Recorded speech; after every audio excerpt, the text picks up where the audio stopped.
Okay, here is my match report from the FA Cup fixture versus Barnsley. Headline, the scoreline covers our blushes. Before I kick off, if you're not following me, please give me a like, give me a follow, give me a share. It means more than you will know. I am trying to build a brand new football community across many social channels, but especially on YouTube. And why am I qualified to talk about Liverpool? Well, I went through a very thorough audition process to be part of Analysis, and I also appear on Sky Sports nearly every week. Analysis is all about putting the mic in the fans' hands. We know more than most about our clubs, and it's about time our opinions were heard. And thankfully, Sky Sports feels the same. Let me know if you do in the comments. If you don't know about Analysis, it was created with Michael McIntyre, the comedian and massive Tottenham fan. It's backed by Gary Neville as an investor, and Sky Sports are partners. It's very early days, but the app is changing by the minute. And as you can see from what's on the screen, you can see full player ratings, match reports. We even mark the coaches, and more to come on who we're going to be marking. So look out, other people involved in football. And also, we have a fan divide section, as you can see. Sobasai is in it this time, and I'll talk about him in a second. And we also have a man of the match section. Please go read it and be part of a great football community, and a safe one if there are any parents watching. Right, first, the good. Obviously, it's my man, Florian Wirtz. The whole team should be based around this man. When him and Ekitike came on, there was just a gulf in class, and not just between them and Barnsley, but also them and the rest of the team. He showed some real class coming on. However, it didn't look like it at first when he fumbled the what should have been an assist from Sobasai when he crossed the ball into his path, and he missed from about 3 yards out. But he more than made up for it when he threaded a ball through to Gakpo, but Gakpo didn't score. And then he got on the end of some brilliant play between him, Ekitike, and Jones to softly caress the ball into the top corner. And then he finished it off by doing an incredible run, which then he put the ball on a plate for Ekitike to score. Surely these two need to be the first two on Slott's team sheet, and I hope they both start on Saturday. Virgil van Dijk, we needed him more than we wanted. I think the plan was to have him do the first half, be comfortable, and then him get a rest because he needs one. But because of Gomez's mistakes, he had to stay on. I think he would have liked to have been more in attack, and he was really unlucky to not score when Cooper pulled off an incredible save. I also enjoyed his passing. He was switching the play down both flanks, and we need more of that in the Prem, please. Van Dijk. Frimpong. So had to put him a right back after Connor's injury. This was a good testing ground for how he will be if we're going to play him at right back going forward rather than Gomez. And it was to see if he'll leave a big gap, and he did. He was barely in that right back position. Now, obviously, with harder opposition, that will change and should change. But what we definitely will need if we put him in that right back position is Gravenberch dropping in to defend and make sure that gap isn't a gap. And I worry that won't happen. He was exciting. He caused problems all match for them. And he did what we wanted him to do at Arsenal. When he found that space, all of his own making, he then finished it with a great goal. And his first Anfield goal, couldn't be more happier for him. Hugo Ekitike, obviously, it's so good to see him back. Him and Verts are really forming an incredible relationship. It's beautiful to watch. Um, it looks like he can start on Saturday because he looked pretty good. Obviously, we probably won't be able to play him the whole game because we need to climb that table though.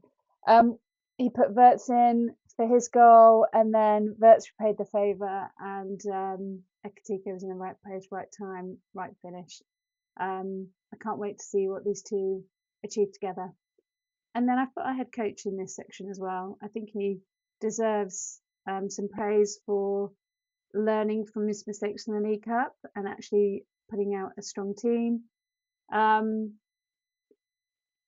But, you know, the only players that head and shoulders above a League One side that's 57 points, 57 places, sorry, underneath us is Ekitike and Verts.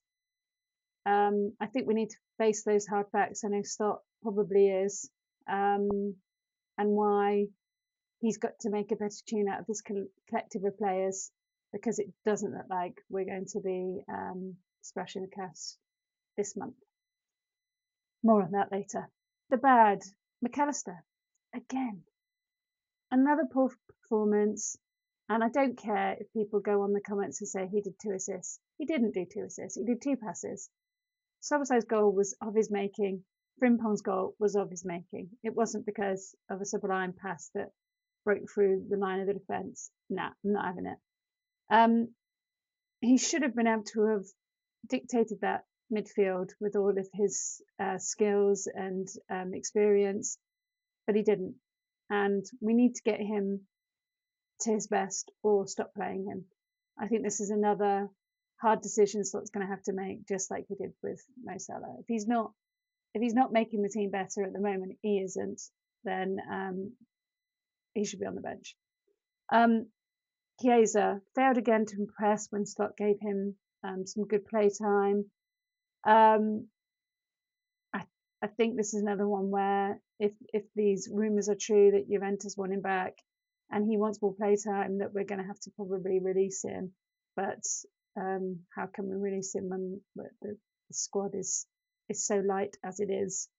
But he struggled to get away from players.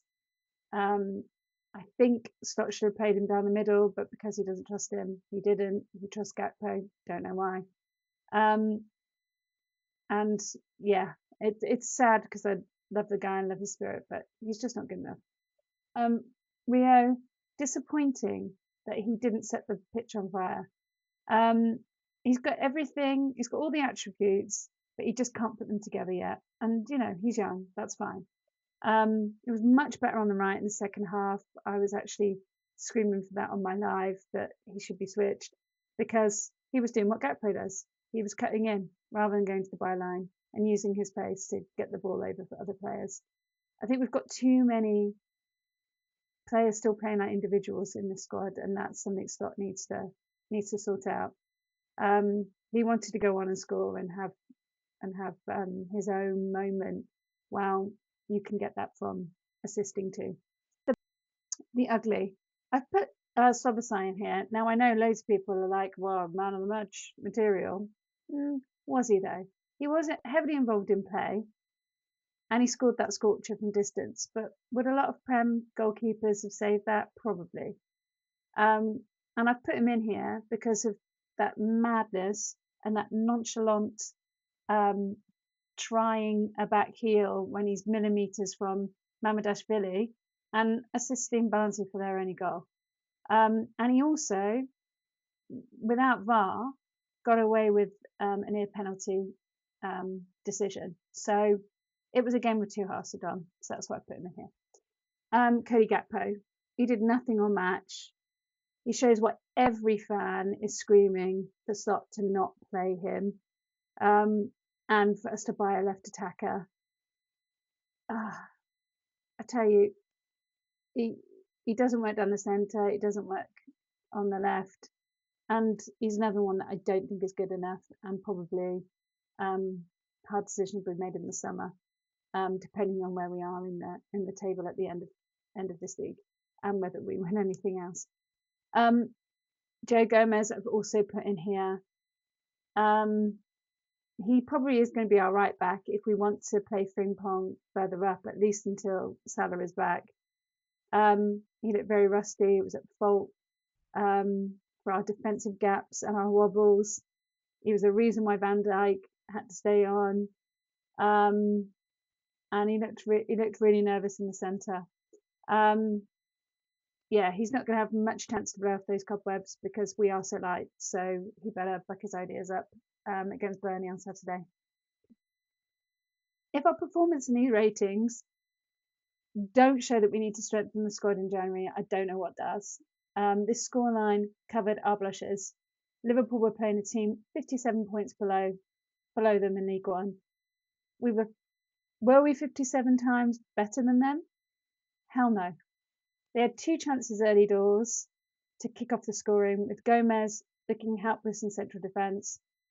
Poor performances by many until Wirtz and Ekitike came on and showed their golfing class from not just Barnsley but our team.